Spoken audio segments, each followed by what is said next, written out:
హిమాలయాల్లో అంతుచిక్కని రహస్యాలు. శంబల నగరం, ఈ అద్భుత లోకం ఓ అంతుచిక్కని మిస్టరీ.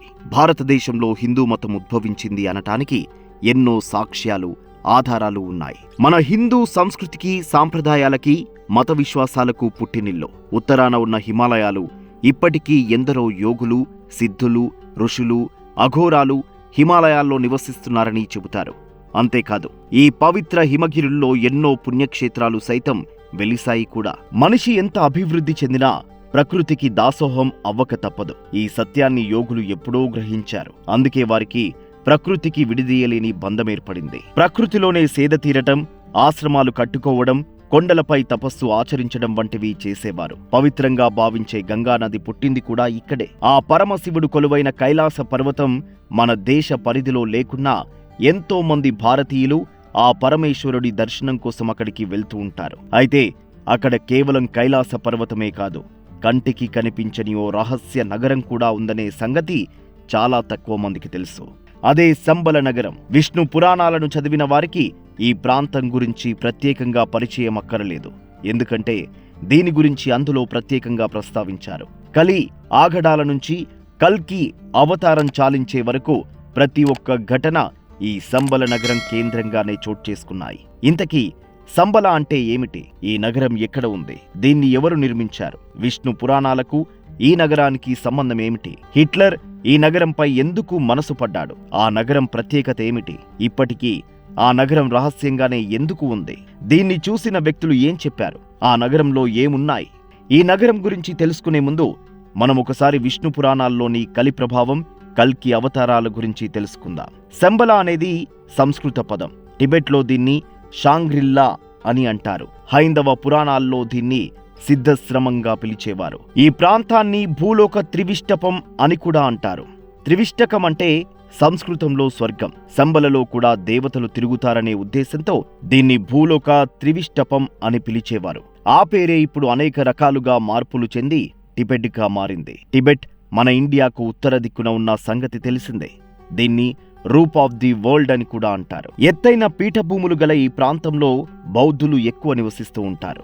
దీని సరిహద్దులోని చైనా భూభాగంలో ఉన్న కైలాస పర్వతం, మానస సరోవరం సమీపంలోనే రహస్య నగరం శంబల ఉంది. దీన్ని కేవలం కొంతమంది మానవులు మాత్రమే వీక్షించగలరు, ప్రవేశించగలరు. వారికి ఎలాంటి లక్షణాలు ఉండాలనేది మున్ముందు చూద్దాం. ఇప్పుడు ఈ నగరం ఎలా ఏర్పాటైందనే విషయాన్ని తెలుసుకుందాం. అగస్త్యుడు, వశిష్ఠుడు, మార్కండేయ, జమదాగ్ని, విశ్వామిత్రుడు, అశ్వత్థామ వంటి మహా ఋషుల నుంచి నేటి అచ్యుతానంద, విశుద్ధానంద, మౌనస్వామి తదితర యోగులు, ఋషులు ఇక్కడే తపస్సును ఆచరించారు.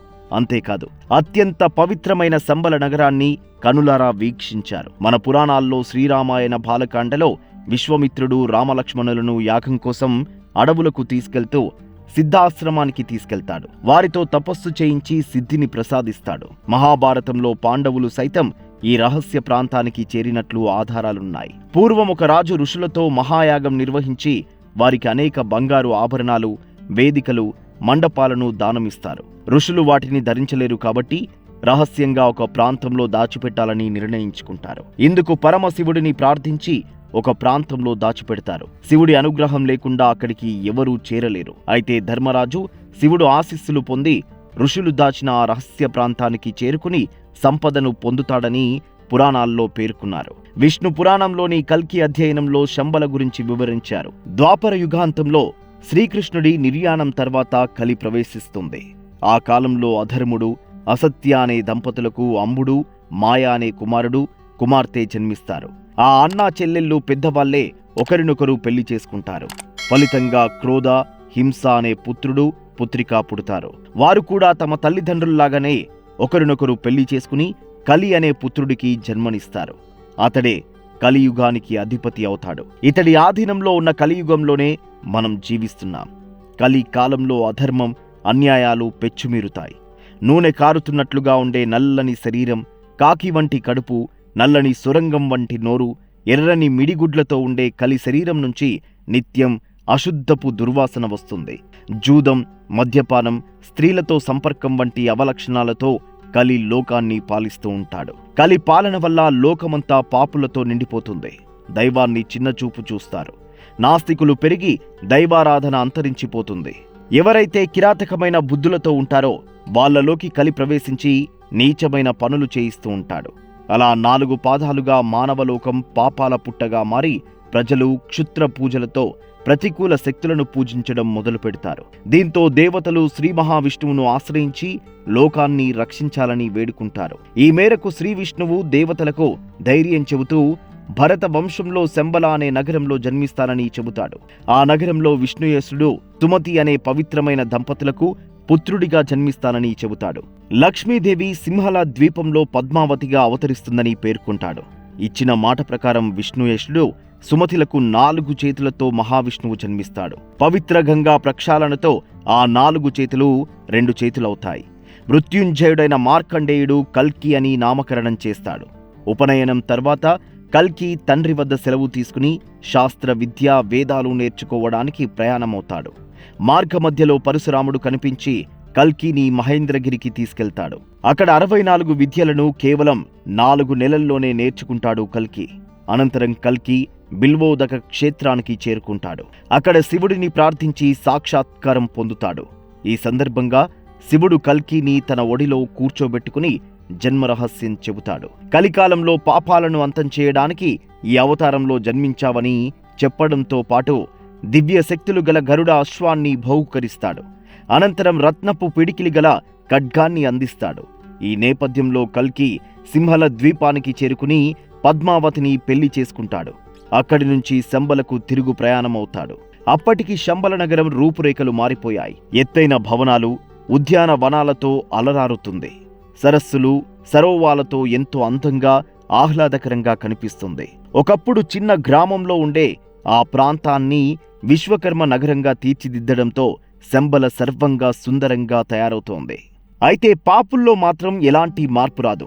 దీంతో కల్కి అక్కడ అధర్ములను సంహరించి ధర్మ సంస్థాపన చేస్తాడు. ఈ నేపథ్యంలో దేవతలు శంబలకు వచ్చి కల్కిని దర్శించుకుంటారు. తిరిగి వైకుంఠానికి రావాలని ప్రార్థిస్తారు. దీంతో కల్కి సత్యయుగ స్థాపన చేసి గంగానదీ తీరంలో కల్కి అవతారం చాలిస్తాడు. విష్ణువుగా వైకుంఠానికి చేరుకుంటాడు. ధర్మానికి కేంద్రం మారిన శంబల అప్పటి నుంచి సాధారణ మానవులకు కనిపించకుండా అదృశ్యమవుతుంది. కలి ప్రభావం వల్ల పాపులుగా మారే మానవులకు ప్రవేశం లభించదు. ఈ నగరాన్ని చూడాలంటే ఆ మానవుడు ఎంతో స్వచ్ఛమైన మానవుడై ఉండాలి. సత్యం, ధర్మం, అహింసను పాటించే పుణ్యాత్ములకు మాత్రమే శంబల నగరాన్ని చూసే భాగ్యం దక్కుతుందని పురాణాల్లో పేర్కొన్నారు. అందులో చెప్పినట్లే కొందరు సాధారణ వ్యక్తులు శంబల నగరాన్ని చూసి రావడం గమనార్హం. ఎప్పటికీ అదృశ్య రూపంలో ఉండే ఈ మాయ ప్రపంచంలోకి ప్రవేశించడం అంత సులభమైన పని కాదు. మానవ శరీరంలో ఉండే సుషుమ్నా నాడి తెరుచుకున్న వారికి మాత్రమే శంబల నగరంలోకి ప్రవేశం లభిస్తుంది. ఇది కేవలం యోగ సాధనతోనే సాధ్యం. కొందరు ఈ జన్మలో పుణ్యకార్యాలు చేసినా పూర్వకర్మల వల్ల శంబలకు వెళ్లే దారి కనుగోలేరు. ఈ సైన్స్ యుగంలో కూడా కొందరు శంబలలోకి ప్రవేశించి అక్కడి అద్భుతాలను చూసి వచ్చారు. ఇందుకు వారి వద్ద తగిన ఆధారాలు కూడా ఉన్నాయని చెబుతున్నారు. మరి శంబల నగరాన్ని చూసిన ఆ వ్యక్తులు ఎవరో చూసేద్దాం. 1889లో జన్మించిన ఆనందమయి హిమాలయాల్లో సుమారు 20 నుంచి 25 అడుగుల ఎత్తుగల మనుషులను చూశామని చెప్పడం గమనార్హం. వారంతా 5000 ఏళ్ల నాటి ద్వాపర యుగానికి చెందిన మనుషులని పేర్కొన్నారు. రష్యాకు చెందిన హెలీనా హిమాలయాల్లోని అతి రహస్యమైన ప్రదేశాల అన్వేషణలో భాగంగా ఆమె శంబలకు చేరుకున్నారు. ఆనందమయి చెప్పినట్లే ఆమె ద్వాపరయుగం నాటి మనుషులను చూశానని తెలపడం గమనార్హం. ఈ విషయాన్ని ఆమె రాసిన ఐసిస్ అన్వీల్డ్ ది సీక్రెట్ డాక్టరీనేలో రాశారు. వారితో ఉన్న కొన్ని ఫోటోలను కూడా ఆ పుస్తకంలో ప్రచురించారు. ఈ పుస్తకాలను మీరు ఆన్లైన్ పోర్టల్లో కూడా కొనుగోలు చేయొచ్చు. తమిళనాడులోని కుర్తలానికి చెందిన మౌనస్వామి కూడా శంబల సిద్ధాశ్రమంలో తపస్సు చేశారు. 1974లో నికోలస్ రోరిచ్ అనే ఒక రష్యా పరిశోధకుడు శంబల నగరంపై అధ్యయనాలు చేసి పలు రహస్యాలను తెలుసుకున్నాడు. ఆయన పరిశోధనల ప్రపంచవ్యాప్తంగా వైరల్గా మారాయి. దీంతో శంబల నగరం గురించి జర్మనీ నియంత అడల్ఫ్ హిట్లర్కు కూడా సమాచారం అందింది. అల్టిమాతులే అనే టీంను హిట్లర్ హిమాలయాలకు పంపి పరిశోధనలు చేయించాడు. అయితే వారి శ్రమ ఫలించలేదు. శంబల నగరాన్ని కనుగొనలేక వెనుదిరిగారు. చాలా ఏళ్ల తర్వాత మళ్లీ శంబల నగరాన్ని చూసిన వ్యక్తుల్లో ఒకరు వడ్డిపర్తి పద్మాకర్. 1980లో ఆయన హిమాలయాల్లోని ఓ గుహలో కఠోర తపస్సు చేస్తున్నప్పుడు విపరీతమైన మంచు తుఫాన్ ఏర్పడిందని ఆ వాతావరణాన్ని తట్టుకోలేకపోతున్న సమయంలో ఓ సుమారు 20 అడుగుల ఎత్తైన వ్యక్తి తన తలను పట్టుకుని జనావాసాలు ఉన్న ప్రాంతంలో వదిలి వెళ్లిపోయాడని ఆయన తెలిపినట్లు సమాచారం. దివ్య దృష్టి గల వ్యక్తులకు శంబలలోకి ప్రవేశం సులభమని, ఇది కేవలం యోగ సాధనతోనే సాధ్యమని పురాణాల్లో పేర్కొన్నారు. అయితే ఇప్పటి వరకు వెళ్లిన వ్యక్తులు కేవలం శంబల నగరంలో మనుషులను మాత్రమే చూసి వచ్చినట్లు తెలుస్తుంది. అసలైన రహస్య నగరంలోకి అడుగుపెట్టడం వారికి సాధ్యం కానట్లు సమాచారం. శంబల నగరం మానస సరోవరం కైలాస పర్వతానికి అతి సమీపంలో అదృశ్య రూపంలో దాగి ఉంది. ఎంతో మంది భక్తులు అక్కడ తాము దేవతలను చూశామని చెబుతూ ఉంటారు. ముఖ్యంగా పూర్ణిమ నాడు మానస సరోవరానికి దేవతలు దిగి వస్తారని, ఆ సమయంలో ఆకాశంలో దివ్యకాంతులు కనిపిస్తాయని చెబుతూ ఉంటారు. టిబెట్ బౌద్ధ కాల చక్రం, భారతీయ పురాణాల ప్రకారం శంబల నగరం చుట్టూ 8 రేకుల కమలం ఆకారంలో పర్వతాలు ఉంటాయి. మధ్యలో స్ఫటిక శ్రీచక్రం ఉంటుంది. దాని చుట్టూ గొలుసుకట్టుగా పర్వతాలు ఉంటాయి. శంబల రాజధాని పేరు కలాప. స్ఫటిక శ్రీచక్ర భవనంలో ఒక భూగ్రమం నమూనా ఉంటుంది. అది తిరబడిన పిరమిడ్ తరహాలో ఉంటుంది. అందులోకి వెళ్లేందుకు కొన్ని సొరంగాలు ఉంటాయి. అందులో 1,000,000 సూర్యకాంతుల కాంతితో సమానమైన చింతామణి అనే దివ్యమణి ఉంటుంది. అది దాదాపు పనసకాయ సైజులో ఘనీభవించిన పాదరసంలా గడ్డకట్టినట్లుగా ఉంటుంది. సప్తరస ధాతువులతో ఏర్పడిన ఈ మణి గురించి రష్యా పరిశోధకుడు నికోలస్ కూడా కొన్ని ఆసక్తికర విషయాలు చెప్పాడు. ఈ మణికి అర్ధచంద్రాకారంలో ఒక ముఖం ఉంటుంది. పెదవులు తెరిచినట్లుగా ఒక ద్వారం ఉంటుంది. సిద్ధ ఋషులు దానికి నిత్యం శివ, విష్ణు మంత్రాలతో అర్చన చేస్తారు. ఆ మణి కోరిన వరాలు ఇస్తుందని ప్రతీతి. భవిష్యత్తులో దాన్ని కల్కి భగవానుడు ధరిస్తాడని పురాణాల్లో ఉంది. మరో ఆసక్తికర విషయమేమిటంటే, ఈ సృష్టి పుట్టిన రోజు నుంచి అనేక కాలాల వరకు వివిధ ఋషులు లిఖించిన గ్రంథాలన్నీ ఇక్కడ భద్రంగా ఉన్నాయి. ఇక్కడ ఉన్న తాళపత్రాలు మొత్తం 18 సంపుటాలుగా విభజించి భద్రపరిచినట్లు సమాచారం.